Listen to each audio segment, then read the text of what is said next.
नमस्कार, आप देख रहे हैं पब्लिक टाइम्स। आइए जानते हैं गोपालगंज की खास खबर।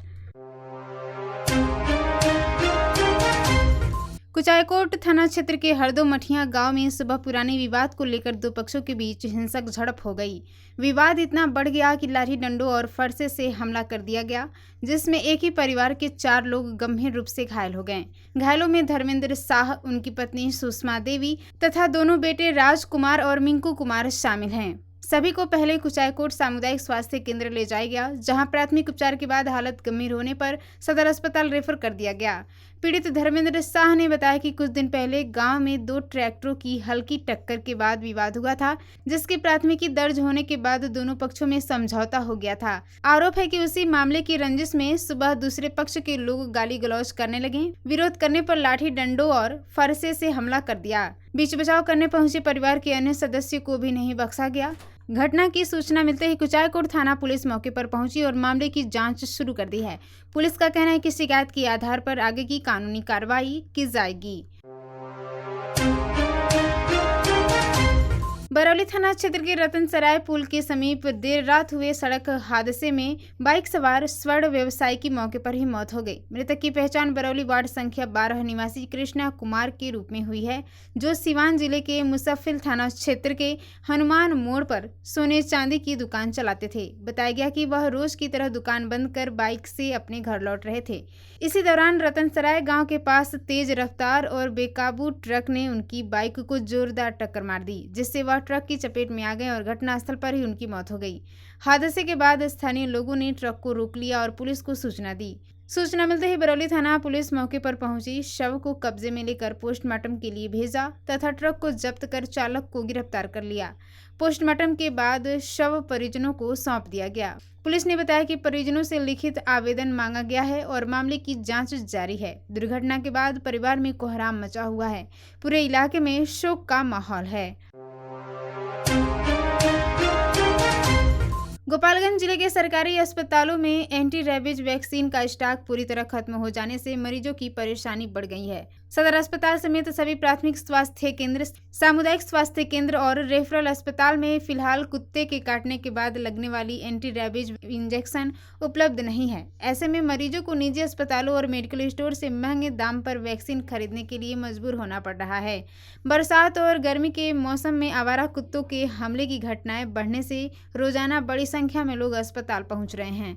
चिकित्सकों के अनुसार कुत्ते के काटने के बाद समय पर एंटी रेबीज वैक्सीन लगवाना जानलेवा रेबीज संक्रमण से बचाव के लिए बेहद ही जरूरी होता है, लेकिन सरकारी अस्पतालों में स्टॉक खत्म होने से मरीजों को निराश होकर लौटना पड़ रहा है। सिविल सर्जन डॉक्टर इजराइल ने बताया कि जिले में एंटी रेबीज वैक्सीन का स्टॉक पूरी तरह समाप्त हो चुका है। इसकी जानकारी स्वास्थ्य विभाग के वरीय अधिकारियों को भेज दी गई है और नए स्टॉक की मांग की गई है। उन्होंने उम्मीद जताई है कि जल्द ही आपूर्ति होने पर सभी सरकारी अस्पतालों में मरीजों को फिर से निःशुल्क एंटी रेबीज वैक्सीन उपलब्ध कराई जाएगी।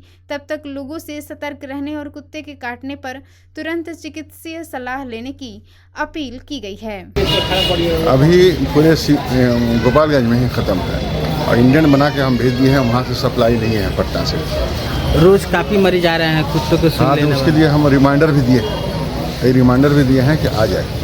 कब तक उपलब्ध हो जाएगा सर? टाइम तो नहीं है, लेकिन जल्दी उपलब्ध हो जाएगा। जैसे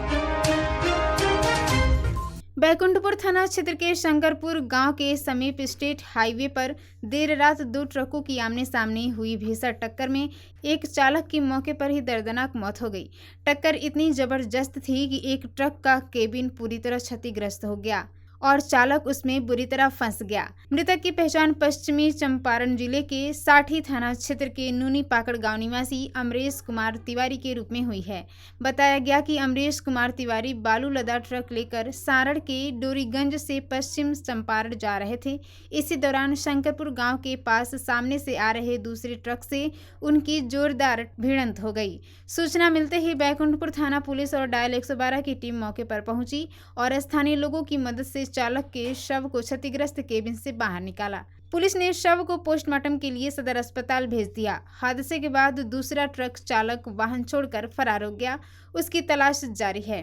पुलिस ने दोनों ट्रकों को जब्त कर मामले की जांच शुरू कर दी है। प्रारंभिक जांच में तेज रफ्तार और लापरवाही को हादसे का कारण माना जा रहा है। थाना प्रभारी अंकित कुमार ने बताया कि मृतक के परिजनों को सूचना दी गई है और आगे की कानूनी कार्रवाई की जा रही है। बरौली थाना क्षेत्र के बघेजी गांव के समीप कोचिंग से घर लौट रहे एक इंटर के छात्र पर कुछ युवकों ने चाकू से हमला कर दिया। हमले में छात्र गंभीर रूप से घायल हो गया। स्थानीय लोगों की मदद से उसे पहले बरौली सामुदायिक स्वास्थ्य केंद्र पहुंचाया गया, जहां प्राथमिक उपचार के बाद हालत गंभीर देखते हुए चिकित्सकों ने सदर अस्पताल रेफर किया। घायल छात्र की पहचान बलहा गांव निवासी लाल बाबू शाह के पुत्र दीपू कुमार के रूप में हुई है। बताया गया कि दीपू कुमार साइकिल से कोचिंग पढ़कर अपने घर लौट रहा था। इसी दौरान बघेजी गांव के समीप पहले से घात लगाए कुछ युवकों ने उन्हें घेर लिया और चाकू से हमला कर दिया। हमले में चाकू उनकी पीठ में लगा है, जिससे वह गंभीर रूप से घायल हो गए। घायल छात्र ने बताया कि घटना के पीछे पुराना विवाद का कारण है और उसी रंजिश में उन पर जानलेवा हमला किया गया। घटना की सूचना मिलते ही बरौली थाना पुलिस मौके पर पहुंची और मामले की जांच शुरू कर दी। थाना अध्यक्ष मनीष कुमार ने बताया कि हमलावरों की पहचान कर उनकी गिरफ्तारी के लिए कार्रवाई की जा रही है। पुलिस पूरे मामले की छानबीन में जुटी हुई है, जबकि छात्र का इलाज चिकित्सकों की निगरानी में जारी है। बरौली थाना क्षेत्र के कलकलहा गांव निवासी एवं जिला परिषद क्षेत्र संख्या 26 के सदस्य रतिकांत शर्मा के रहस्यमय ढंग से लापता होने का मामला सामने आया है।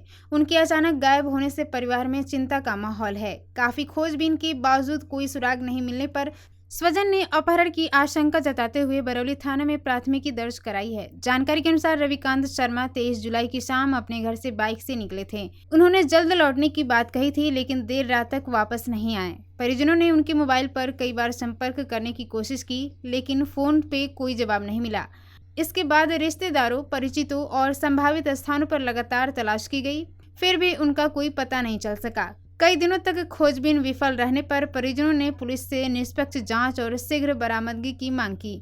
बरौली थाना अध्यक्ष मनीष कुमार ने बताया कि स्वजन के आवेदन के आधार पर अपहरण का मामला दर्ज किया गया है। पुलिस हर पहलू से जांच कर रही है। मोबाइल की अंतिम लोकेशन, आसपास के सीसीटीवी फुटेज और अन्य तकनीकी साक्ष्यों की मदद से लापता जिला परिषद सदस्य की तलाश जारी है। थामे प्रखंड के उत्क्रमित मध्य विद्यालय प्यारेपुर में कक्षा के अंदर घुसकर एक छात्र की डंडे से पिटाई का मामला सामने आने के बाद शिक्षा विभाग सख्त हो गया है। घटना का वीडियो सोशल मीडिया पर वायरल होने के बाद जिला शिक्षा प्रशासन ने तत्काल जांच शुरू कर दी है। हालांकि वायरल वीडियो की स्वतंत्र पुष्टि नहीं हुई है। वीडियो में एक व्यक्ति कक्षा में घुसकर छात्र की पिटाई करता दिखाई दे रहा है, जबकि अन्य छात्र भयभीत नजर आ रहे हैं। इस दौरान एक शिक्षक छात्र को बचाने का प्रयास करते भी दिखाई देते हैं। घटना की जानकारी मिलने पर प्रभारी खंड शिक्षा पदाधिकारी सम्राट शिवमणि विद्यालय पहुंचे और शिक्षकों, ग्रामीणों तथा संबंधित लोगों से पूछताछ की। आरोप है कि प्यारेपुर गांव निवासी चंदेश्वर नाथ चौबे ने दोपहर में विद्यालय परिसर में छात्र के साथ मारपीट की। विद्यालय प्रशासन का कहना है कि आरोपित पहले भी विवाद कर चुका है और विद्यालय के कमरों व प्रधानाध्यापक कार्यालय में ताला लगाने का आरोप भी उस पर है। जिला शिक्षा पदाधिकारी अमरेंद्र कुमार पांडेय ने मामले को गंभीर मानते हुए आरोपित के खिलाफ प्राथमिकी दर्ज करने के निर्देश दिए हैं। प्रभारी बीईओ ने बताया कि थाने में एफआईआर दर्ज कराने की प्रक्रिया शुरू कर दी गई है तथा जांच रिपोर्ट के आधार पर आगे की कार्रवाई की जाएगी। मांझा सामुदायिक स्वास्थ्य केंद्र में स्वास्थ्य कर्मियों की साप्ताहिक समीक्षा बैठक आयोजित की गई। बैठक की अध्यक्षता प्रभारी चिकित्सा पदाधिकारी डॉक्टर तारिक इब्राहिम ने की। बैठक में पिछले सप्ताह स्वास्थ्य कर्मियों द्वारा किए गए कार्यों की समीक्षा की गई तथा विभिन्न स्वास्थ्य कार्यक्रमों की प्रगति पर चर्चा हुई। समीक्षा के दौरान प्रभारी चिकित्सा पदाधिकारी ने निर्देश दिया कि टीकाकरण से संबंधित सभी रिपोर्ट प्रतिदिन पोर्टल पर अपलोड किए जाएं और सभी कर्मी समय पर बायोमेट्रिक उपस्थिति दर्ज करें। उन्होंने सर्वे रिपोर्ट समय पर पोर्टल पर जमा करने तथा ड्यू बुक के अनुसार 100% टीकाकरण सुनिश्चित करने पर भी जोर दिया। परिवार नियोजन पखवाड़ा के तहत निर्धारित लक्ष्य के अनुरूप बंध्याकरण और पुरुष नसबंदी कार्यक्रम को हर हाल में पूरा करने के निर्देश देते हुए कहा कि लापरवाही बरतने वाले कर्मियों के विरुद्ध कार्रवाई की जाएगी। स्वास्थ्य समिति प्रबंधक सिद्धार्थ कुमार ने निर्देशों की पुष्टि करते हुए सभी कर्मियों से समयबद्ध कार्य निष्पादन की अपील की। बैठक में बीएमसी सुनील कुमार, एनम बेबी कुमारी, स्वाति प्रिया, प्रतिमा, पूजा कुमारी, शारदा कुमारी, स्मिता कुमारी सहित बड़ी संख्या में स्वास्थ्य कर्मी उपस्थित रहे। इसके अलावा फैमिली प्लानिंग लेखाकार अविनाश पटेल, अकाउंटेंट मुकेश ओझा तथा ऑपरेटर सुनील कुमार, दीपू पटेल समेत अन्य कर्मचारी भी बैठक में शामिल हुए।